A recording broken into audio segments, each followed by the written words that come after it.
Okay, so when you're trying to do your round braid, okay, if you did not really understand from yesterday, I'm recording this for you. So you want 4 strands.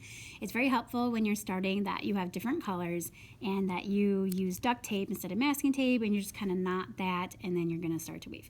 So the goal is that I always start from the left. You don't have to, but I always start from the left, and you're going to go under the middle 2 and then over that middle one, okay? So over, so under and over. So under 2, over 1. The one in the middle is the one you always go back over, okay? So now I'm gonna switch, go to my other side. Under the 2, right? And over the 1 in the middle. So you switch side to side. So what'll happen is it'll start to twist down the middle, you'll see it. Okay, and then you know that you're working this one in because it's up higher. So you're gonna go under the 2 and over that middle one, right? So once again, you know that's one that's higher, so you know that one's the one you're gonna work in. Now I'm doing this really loose right now. You don't really want to weave loose. So what you can do while you're when you're first learning is you can tighten that up a little bit so that as you're weaving, so it doesn't get too loose, okay? Now, another way of thinking of this is that when you're going under the 2, right, you're going over the one you just wove in. Like I just put in pink, I'm going over the pink. I just put in brown, I gotta go under and over that brown. I just put in orange, under, over that orange, okay? So once you get the hang of this, you don't really need to work on the table like that. I find that extremely hard to do where I need like my hands under there to be able to lift that, right? So once you get the hang of it, like I said, try to tighten that up a little bit. You don't want that to be so tight. Once you get the hang of it, you're going to detach this and then bring that over where you can actually like work on it. And then that's my other tail, hold on. And then you can see where now I can hold this. So I just went over that gray, right? Where I can start to weave much easier and keeping it tighter now, where I can get a better pattern going.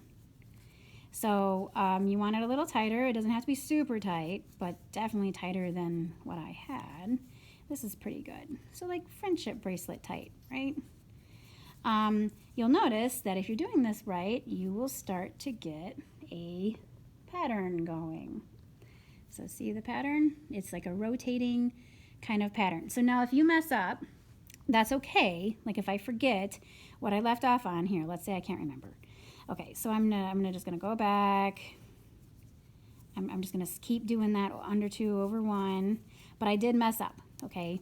But you'll see, hold on, let me move this so you can see that it's really not a big deal. All it does is that it just throws off your weave. It just throws off the pattern. See how I messed that up slightly? That's okay. You're not gonna see this. I mean, you should learn the weave and that can cause problems, but I'm not gonna take off on that, okay? Now, you also see this is getting all bunched up. So I just take one, I just kind of pull that. Same thing, take the brown, pull that, right? And detangle that. So I just kind of pull one yarn at a time until they're good. So the other 2 are pretty good now. And then going back, you just kind of pick it back up, right? So if you really want to not mess up your weave, you just got to kind of look and see which one looks like it needs to be woven in. Like this gray one looks like it needs to be woven in, okay? Which I am right about that because see how then it's crossing over. Okay, it's crossing over. So it should be going opposite. So in the middle, you should be you're crossing, going opposite. That's how you're weaving it in. That's how you're braiding, is by hooking that, basically, right? Okay, so under. Anyway, you can slow motion this, rewind, pause, and I'm sure you will get it, no problem. This is gonna be the top to your bag, so you won't really see it. That's why I like having it be kind of tight is a good thing. But you want to, I give you points for doing this. You want to make it no more than 2 feet. You don't really need it that long. So, you know, 18 inches might be okay. I'm trying to think here, 12. So what you're going to do is you're going to fold this in half. So basically, like, here, I have quite a bit woven here. I'm going to fold that in half, and this is going to wrap around your loom. You'll see that in another video, and that would be the top to my bag. So I know, like, for what I braided here, that would be a tiny little bag. I need to go a little bit bigger than that. So probably, you know, I probably need a braid about that much more. So let me measure that. That'd be 18, I got 22 inches. Yeah, shoot for that.